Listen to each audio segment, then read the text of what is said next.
On change de trottoir, il y a un échafaudage. Et alors ? Alors je passe pas par là. Je ne crois pas que vous soyez cinglé.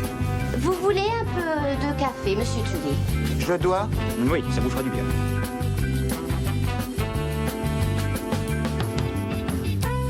Je vois partout les visuels Ghibli, Starter Pack. D'ailleurs, ça commence un petit peu à me saouler. Mais franchement, l'effet est assez bluffant. Je trouve que les IA visuels qui génèrent des visuels ont énormément progressé. Qu'est-ce que tu en penses ?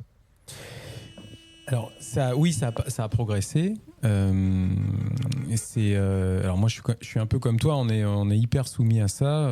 Tout le monde veut essayer, avoir sa miniature, sa petite figurine articulée. Ça devient chiant en vrai. Ouais, mais c'est hyper rigolo. Ce que ça a rajouté en fait, c'est au-delà en fait de booster un peu la créativité, ça donne, c'est que tout le monde peut maintenant faire des choses que l'on faisait il y a ne serait-ce que 2 ans avec Photoshop, quoi. Ouais. Et alors c'est à la fois génial et un peu inquiétant. Je m'explique pour le côté inquiétant. Typiquement, Ghibli, ça on n'est jamais caché, il est anti-IA. Lui, il travaille 3 ans, 4 ans, 5 ans, 6 ans sur un projet. Il dessine tout à la mimine. Bon, enfin bref, on va pas faire l'apologie en fait là de Ghibli, mais en tout cas, il a cet avis-là. Et les IA en fait reprennent son style de manière bluffante, quoi. C'est le donc c'est accessible, génial, mais inquiétant parce que lui, il a un style, il a sa patte, il a une patte artistique et finalement tout le monde y a accès, sans talent. Mais c'était le cas avant en fait. Les IA, c'est parce qu'elles sont entraînées avec énormément de data, énormément de données qu'elles vont imiter. Mais encore une fois, si on reprend l'exemple de Photoshop, tu pouvais le faire avant. Mais bon, ça s'adressait à une toute petite partie de la population. Là, ça vulgarise en fait l'usage. Avec Photoshop, on pouvait faire le style Ghibli. Bien sûr, quand tu maîtrisais, on faisait déjà des trucs de dingue avec Photoshop. Donc, copier un style, c'était pas... tu pouvais par exemple prendre tu pouvais prendre Picasso et puis faire ton image en fait style Picasso. Ça existait. Je vais pas dire que ça a toujours existé, mais c'était t'avais des visuels qui étaient travaillés, qui reprenaient des styles en fait qu'on avait un peu dans la rétine et qui imitaient ces mêmes styles. Là, le danger, c'est que ce sont des IA et du coup, ça glane des informations en masse. Donc, résultat, c'est pas simplement Ghibli, mais c'est Pixar, c'est tous ces styles qui peuvent être copiés et très facilement et par n'importe qui. Oui, même j'ai fait le test, même Herzog, par exemple, en fait, on peut avoir réellement les traits de tel dessinateur, etc. C'est impressionnant, hein. C'est vraiment impressionnant. Ça marche hyper bien. Moi, j'ai fait des tests aussi sur... j'aime bien les jeux vidéo, des tests sur Mario Kart. Demander en fait à ChatGPT de générer une figurine. Oui, je les ai vus, c'était vachement drôle. Avec Mario Kart, c'est quand même bluffant, quoi. Il a des références. Toutes ces références, il les a. Donc, on a vu beaucoup tourner Ghibli, on a vu beaucoup tourner ce genre de choses, mais il y a Sesame Street, il y a les modes un peu peluche. C'est hallucinant. Simpson, etc. Toutes ces références, j'ai fait Simpson. South Park, il a eu du mal à le faire, par contre. Ouais. Mais et alors, une fois et même à plusieurs reprises, mais si on parle en fait de la mage de GPT. Il a refusé de me faire des visuels parce que ça changeait trop les photos initiales. Typiquement, j'ai voulu faire un style Avatar, tu sais, le film Avatar, et il m'a dit que ça modifiait trop les visages et donc qu'il refusait de le faire. Ouais, alors ensuite, ils essaient de contrôler ça, ils mettent des règles en fait d'utilisation et quand il estime que c'est pour te moquer, alors c'est ce qu'ils mettent, hein. À ce moment-là, il bloque en fait la génération de visuels. Mais il y a des solutions de contournement qui existent et qui sont faciles à mettre en place. Ensuite, c'est vraiment c'est un peu tiré par les cheveux. Il y a des choses. Modérer une IA qu'on veut absolument multi-usage, c'est quand même assez compliqué. Et effectivement, à partir du moment où tu veux te moquer, par exemple, si tu voulais déshabiller en fait une photo. il refuserait de le faire. Mhm. D'accord. Mais par exemple, en fait, si tu prends la même photo et tu demandes en fait à la personne, en fait, en créant un objet mignon, mais que pour ça, tu as besoin en fait de le grossir, il va le faire. Mhm. Alors que tu es susceptible de te moquer. Ok. Donc, c'est quand même génial parce que c'est accessible à tous. Donc, comme n'importe quel outil qui facilite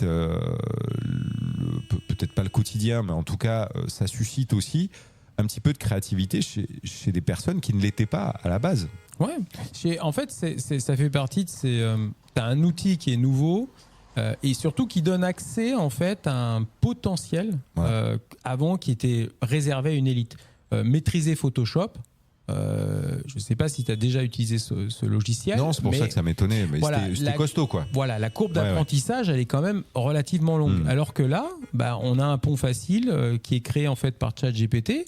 On lui exprime en fait de façon très basique ce qu'on a dans la tête, et à partir de cette image, et c'est là où c'est très fort, c'est que non seulement il va créer une image, mais après, à partir de cette image, on va pouvoir la modifier. Et c'est hyper rapide. On peut même en amont, parce que moi je l'ai fait, ça a fait marrer les gamins forcément, donc je l'ai fait avec des photos de famille, ce genre de choses.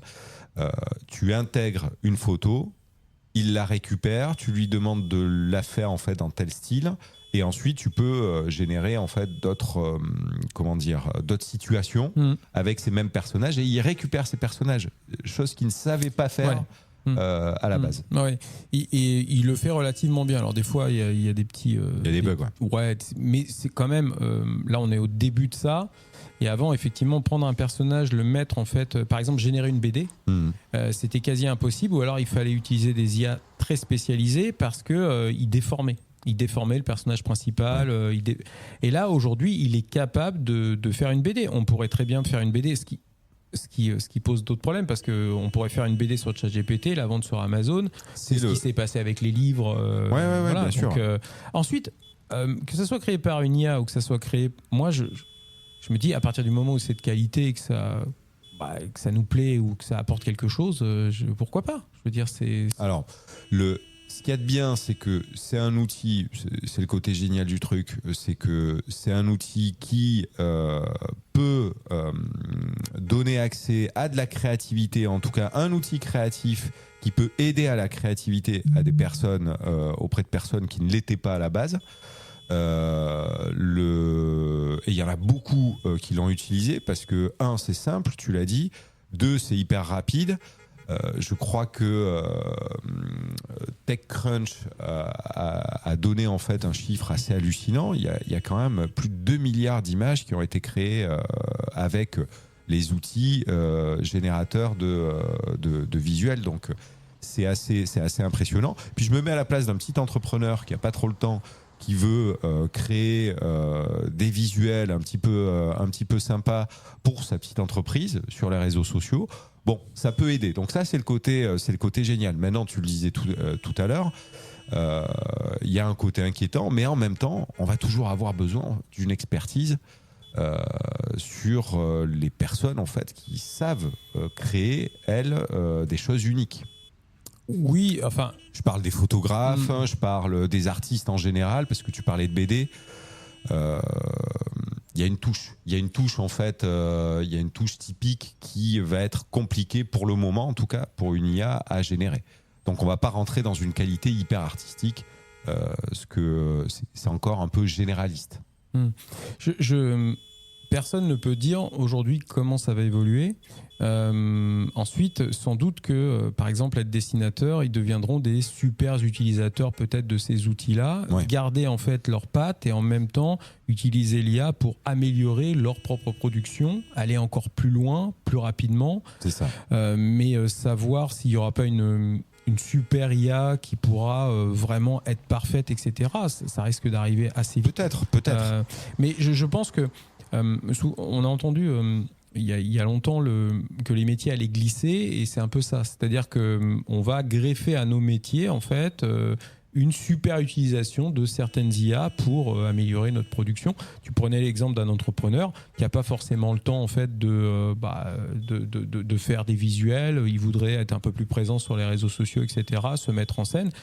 peut-être que ces outils lui permettront en fait de franchir le pas ou de faire appel en fait à des agences comme la mienne qui seront peut-être super utilisateurs de ces mêmes IA et donc de passer des tips, des choses comme ça. Mais en même temps, on aura, je pense, en tout cas à court terme, il y a besoin encore de cette patte humaine parce que quand un photographe a du talent, bah, il a du talent et forcément il est demandé parce que c'est sa patte, c'est son œil, c'est son regard, c'est sa texture en fait qu'on va aller chercher. Je parle du photographe, c'est valable pour tout en réalité. Donc il y a forcément des points positifs là-dedans, il y a des points négatifs avec les flous juridiques. J'en parlais en fait pour Ghibli. Maintenant, c'est quand on a du talent, quand on a de la créativité, tu l'as dit, c'est pas une menace, c'est l'optimisation de cette créativité en fait qui leur tend les bras. Un photographe va certainement être beaucoup plus créatif d'un coup d'un seul avec cet outil-là. Oui, et ce que, à l'inverse, ce que ça risque de faire, c'est que les personnes qui sont restées sur un niveau de compétence qui baisse, là pour le coup ça peut les relancer ou là il faut commencer à s'inquiéter quoi. Clairement c'est remplaçable. C'est ce qui se passe chez Meta. Ils ont remplacé les codeurs en fait bas niveau par des IA.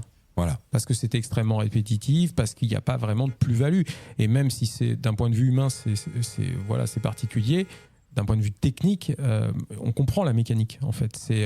Mais ensuite, plus ça va évoluer, ensuite, plus les niveaux. Et c'est ça le danger. Mais sur les images en particulier, bientôt on va se retrouver. Et d'ailleurs, c'est déjà le cas. Faites le test. Vous cherchez un tableau de Mona Lisa.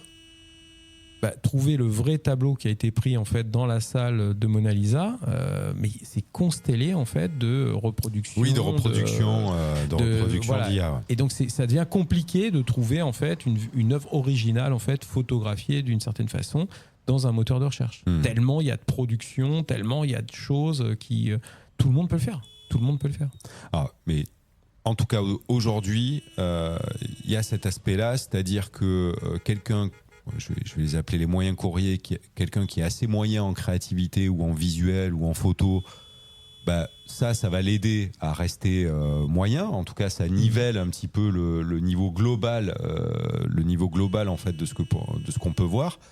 Maintenant, quelqu'un qui a du talent gardera son talent et va forcément l'exploiter. Si je fais un parallèle assez simple entre la musique acoustique, analogique et la musique électronique, tout l'électronique et dès que les synthétiseurs en fait sont arrivés, ça n'a pas stoppé la créativité, ça a aidé les gens créatifs à aller encore plus loin dans leur art.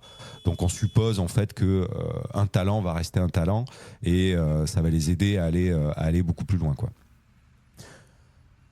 Je pars à gauche là. Ok. Tu me suis pas là? Non, moi je vais à droite. Il y a l'échafaudage hein.